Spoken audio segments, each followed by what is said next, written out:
প্রিয় দর্শক, আসসালামু আলাইকুম রহমতুল্লাহ। কোরবানি কোরবানি কাকে বলে, কোরবানি কেন করা হয়? এক কথায় যদি বলতে যাই, আল্লাহ পাকের সন্তুষ্টি অর্জনের জন্য নির্দিষ্ট কোনো পশুকে জবে করাকেই কোরবানি বলে। সাহাবারা হযরত মুহাম্মদ সাল্লাল্লাহু আলাইহি সাল্লামকে জিজ্ঞেস করেছিলেন, কোরবানি কি?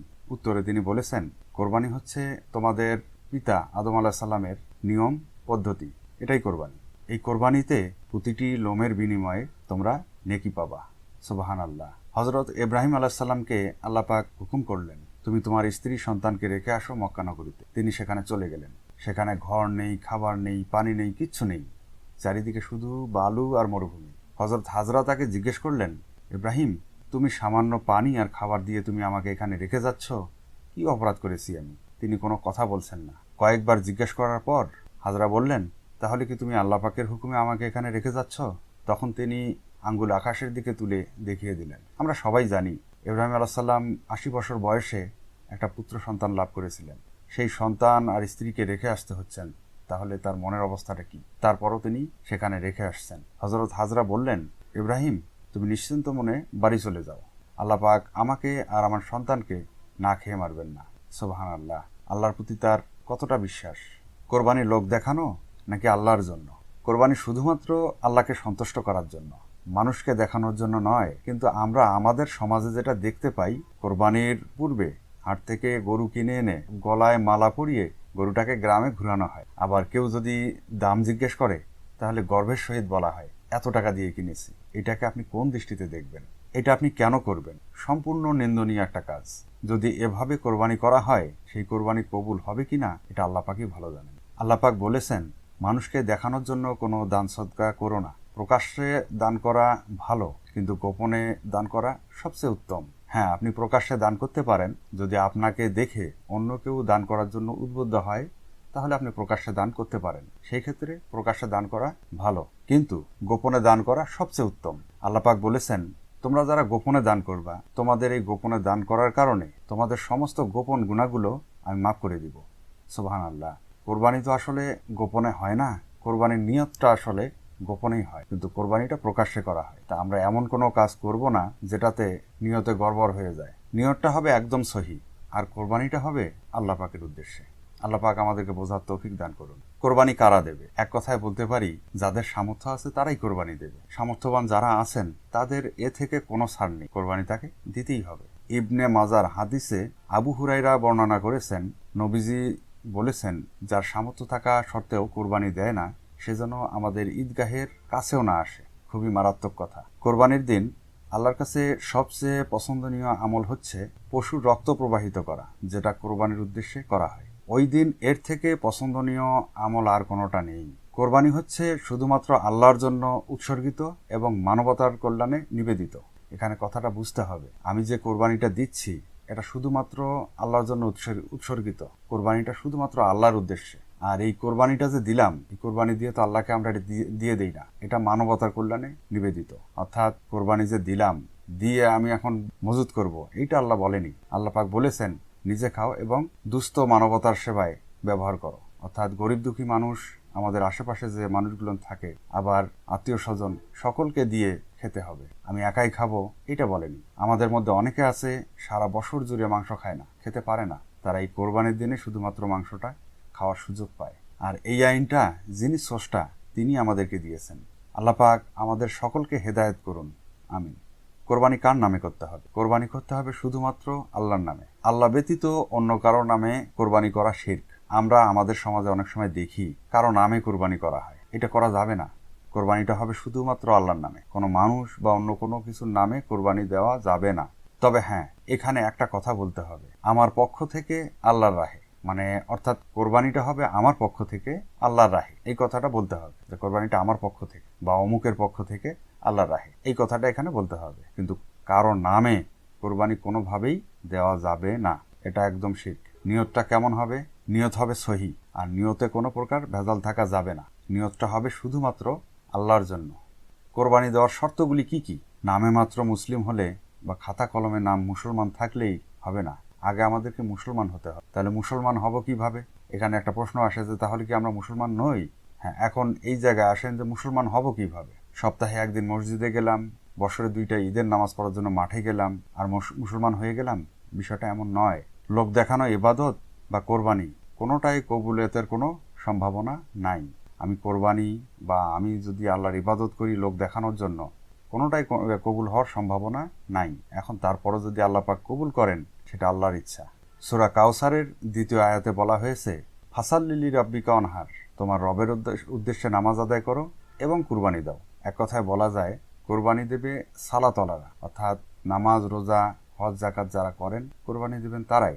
শুধু টাকা আছে, নামাজ কালামের ধারের কাছেও আমি যাই না, এমন কোরবানি আল্লাপাক দিতে বলেননি। সেই কোরবানিটা আল্লাপাক কবুল করবেন কিনা এটা আল্লাপাকই ভালো জানেন। আল্লাপাক হযরত মুহাম্মদ সাল্লাল্লাহু আলাইহি সাল্লামকে নির্দেশ করলেন, আপনি বলুন, আমার সালাত, আমার ইবাদত, আমার কোরবানি, আমার সমস্ত ইবাদত, আমার বেঁচে থাকা, মৃত্যু, সবকিছু শুধুমাত্র কেবলমাত্র আল্লাহর জন্য। তাহলে এখান থেকে আমরা কি বুঝতে পারলাম? আমরা যা কিছু করব সবকিছু আল্লাহর জন্য। জীবন চলার পথে সব কিছুই আপনার হবে আল্লাহর উদ্দেশ্যে। আর আল্লাহর উদ্দেশ্যে যদি আপনি করেন, তাহলে খারাপ কাজ সামনে আপনার আসবে না। এক কথায় আপনার সব কিছু আল্লাহর উদ্দেশ্যে। কোরবানি কাদের কবুল হয়? সূরা মায়েদার 27 নং আয়াতে বলা হয়েছে, ইন্নামা ইয়া তাকাব্বালুল্লাহি, নিশ্চয় আল্লাহ কেবলমাত্র মুত্তাকিদের কোরবানি কবুল করেন। তাহলে মুত্তাকি কারা? যারা তাকওয়ার অধিকারী। তাকওয়া কি? তাকওয়াটা হচ্ছে এই, এক কথায় আমরা যদি বলি যে আল্লাহ পাকের প্রতি আমাদের প্রেম বা ভালোবাসা যেটা, সেটাই তাকওয়া। তাহলে আল্লাহর প্রতি আমার প্রেম ভালোবাসা যেমন হবে, তার প্রতি আচরণটাও আমার তেমন হবে। এক কথায় বলতে পারি, আমার আচার আচরণ দেখে নির্বাচন করা সম্ভব যে আল্লাহর প্রতি আমার ভালোবাসা কতটুকু। এজন্য বলা হয়েছে যে আল্লাহ পাকের প্রতি ভালোবাসা যেমন হবে, আমার আচরণটাও ঠিক তেমন হবে। ভালোবাসা যদি কম হয়, আচরণটা খুব ভালো হবে না। আর যদি খুব বেশি ভালোবাসা হয়, তাহলে আচরণটা খুব বেশি ভালো হবে। আল্লাহর প্রতি আমাদের প্রতিনিয়ত যে চালচলন, আচার ব্যবহার, এর থেকে নির্ভর করবে আসলে আমাদের কুরবানিটা হবে কি না। অতএব আমাদের চালচলনের প্রতি খেয়াল রাখতে হবে। ইব্রাহিম আলাইহিস সালামের কোরবানি। ইব্রাহিম আলাইহিস সালামের কোরবানি একটা বড় তাকওয়া। তিনি কি নিজের জন্য কোনো কিছু রেখেছেন? না। আল্লাহ পাক তাকেও একটা সন্তান দিয়ে দেখিয়ে দিয়েছেন। আমরাও তো কারো না কারো সন্তান। আমাদের মধ্যে আর তার মধ্যে পার্থক্যটা একবার লক্ষ্য করে দেখুন। ইব্রাহিম আলাইহিস সালাম তার ছেলেকে বললেন, সূরা সাফায়াত 102 নম্বর আয়াতে, হে আমার কলিজার টুকরো সন্তান, আমি স্বপ্নে দেখেছি আমি তোমাকে আল্লাহর রাস্তায় কুরবানি দিচ্ছি। এ ব্যাপারে তুমি কি বলতে চাও? এই সময়টা কঠিন একটা সময়। বাবা এবং ছেলে দুজন মুখোমুখি। বাবা ছেলেকে বলছে, ও আমার কলিজার টুকরা সন্তান, আমি স্বপ্নে দেখেছি আমি তোমাকে আল্লাহর রাস্তায় কুরবানি দিচ্ছি। এ ব্যাপারে তুমি কি বলতে চাও বা তোমার কি বলার আছে? ওই মুহূর্তে ওই জায়গায় আর কেউ নেই। বাবা এবং ছেলে মুখোমুখি। বাবার হাতে ধারালো তরবারি। এই তরবারি নিয়ে ছেলের সামনে দাঁড়িয়েছেন। ছেলেকে এই প্রশ্ন করলেন। এই জায়গায় যদি আমরা হইতাম, তাহলে অবশ্যই দৌড় দিতাম, নাহলে কিছু একটা করতাম, অথবা এই কথার পরিপ্রেক্ষিতে কোনো না কোনো যুক্তি দাঁড় করাইতাম। কিন্তু সে কি করেছে? তখন তার ছেলে জবাবে বললেন, আব্বাজান, তুমি তাই করো যা তোমাকে হুকুম করা হয়েছে। বিশাল বড় কথা। বাবাকে বলে দিলেন যে তুমি তাই করো আল্লাহ পাক যেটা তোমাকে হুকুম করেছেন। তুমি আমাকে কুরবানি দিতে চাইলে আমি যে দৌড় দিব বা না বলবো বা নড়াচড়া করব, এই ধরনের কোনো কিছুই আমি করব না। এই কথাটা তিনি বলেছেন যে নিশ্চয় তুমি সবরকারীদের মধ্যে আমাকে পাবা। এখানে বাবা এবং ছেলে দুজনেই আল্লাহর কাছে আত্মসমর্পণ করেছেন। বাবা তো আগেই মেনে নিয়েছেন, আর ছেলেকে যখন বললেন, ছেলে এক কথায় বলে দিলেন, এক কথায় তিনি মেনে নিলেন। কোনো দ্বিধা বা দ্বন্দ্ব কোনো কিছুই ছিল না বাবা এবং ছেলের মধ্যে। ইসলামের এক অর্থ যেমন শান্তি, আর এক অর্থ আনুগত্য, আত্মসমর্পণ, যেটা এখানে বাবা এবং ছেলে মিলে করলেন। তাহলে আমরা আত্মসমর্পণ কোথায় করব? ইসলামের বিধানের সামনে। ইসলাম মানে শান্তি, এর ফলাফল শান্তি। শুধুমাত্র মুখে বললাম যে ইসলাম মানে শান্তি আর শান্তি কায়েম হয়ে গেল, বিষয়টা এমন নয়।